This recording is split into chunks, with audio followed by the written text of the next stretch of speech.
Hi hello. നമ്മളിന്ന് നല്ല ball പോലെ പൊങ്ങി വരുന്ന നല്ല മയമുള്ള ഒരു പൂരിയാണ് ചെയ്യുന്നത്. നല്ല സോഫ്റ്റാണ്. ഇത് കണ്ടോ? നമ്മൾ ഈ റെസിപ്പിയിൽ ഒട്ടും മൈദ ചേർക്കുന്നില്ല. വളരെ പെട്ടെന്ന് തന്നെ ഈസി ആയിട്ട് ചെയ്തെടുക്കാം. അപ്പോൾ ഈ റെസിപ്പി ചെയ്യുന്നത് എങ്ങനെയാണെന്ന് നമുക്ക് നോക്കാം. ആദ്യം തന്നെ ഒരു പാനിലേക്ക് 2 ഗ്ലാസ് വെള്ളം നിറച്ചൊഴിക്കുക. അതിലേക്ക് 1.5 ടീസ്പൂൺ ഉപ്പിട്ട് കൊടുക്കുക. പിന്നെ 1 ടീസ്പൂൺ പഞ്ചസാരയോടെ ചേർത്ത് നല്ലപോലെ ഇളക്കി യോജിപ്പിക്കുക. എന്നിട്ട് ഒന്ന് ചൂടാക്കാൻ വെക്കുക. ഒരുപാട് ചൂടാവേണ്ട, ഒരു ചെറിയ ചൂട്, ഇതുപോലെ നമ്മുടെ ചെറുവിരലിടുമ്പോഴത്തേക്ക് ഒന്ന് ചൂട് ഫീൽ ചെയ്യുന്ന അത് മതി. ഇനി അടുപ്പ് ഓഫാക്കാം. ഇനി എടുത്തേക്കുന്നത് 250 ml കപ്പിന് 3 കപ്പ് ഗോതമ്പ് പൊടിയാണ്. ഇത് ഏകദേശം 30 പൂരിക്ക് ഉള്ള അളവാണ് ഈ പറയുന്നത്.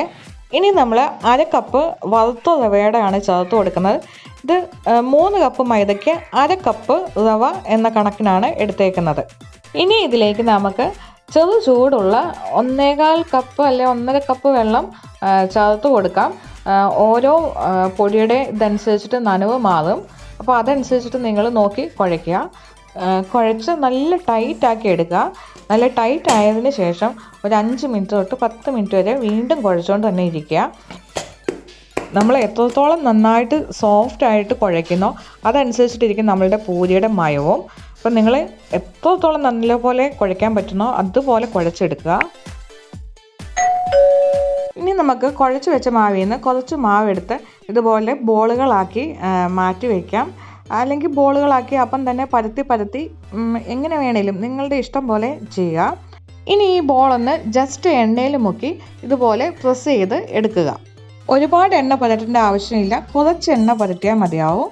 എന്നിട്ട് ഇതുപോലെ ഒരുപാട് കട്ടിയില്ലാതെ എന്നാൽ തീരെ കനം കുറഞ്ഞും പോവാതെ പരത്തിയെടുക്കുക. നല്ല കുഴുവുള്ള ചട്ടി എടുക്കുക. അതിലേക്ക് ഡീപ് ഫ്രൈക്ക് ആവശ്യമായ സൺഫ്ലവർ ഓയിൽ ഒഴിച്ചു കൊടുക്കുക. നല്ല രീതിയിൽ എണ്ണ ഒഴിക്കണം. എണ്ണ കുറഞ്ഞു പോയാലും പൂരി ഫ്ലഫിയായി വരില്ല. അപ്പോൾ എണ്ണ നല്ല പോലെ തന്നെ ഒഴിക്കുക. എണ്ണ ചൂടായോ എന്ന് അറിയാൻ വേണ്ടി ഒരു ചെറിയ കഷ്ണം പൂരി ഇട്ട് കൊടുക്കുക. ഇതുപോലെ നല്ല പോലെ പൊങ്ങി വരുന്നുണ്ടെന്നുണ്ടെങ്കിൽ നമുക്ക് പരത്തി വെച്ചിരിക്കുന്ന ബാക്കി പൂരി ഓരോന്നായിട്ട് ഇട്ട് കൊടുക്കാം.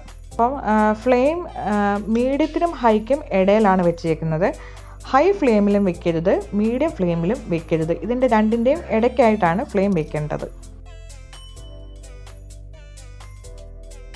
അപ്പോൾ എല്ലാവർക്കും ഈ റെസിപ്പി ഇഷ്ടമായെന്ന് വിശ്വസിക്കുന്നു.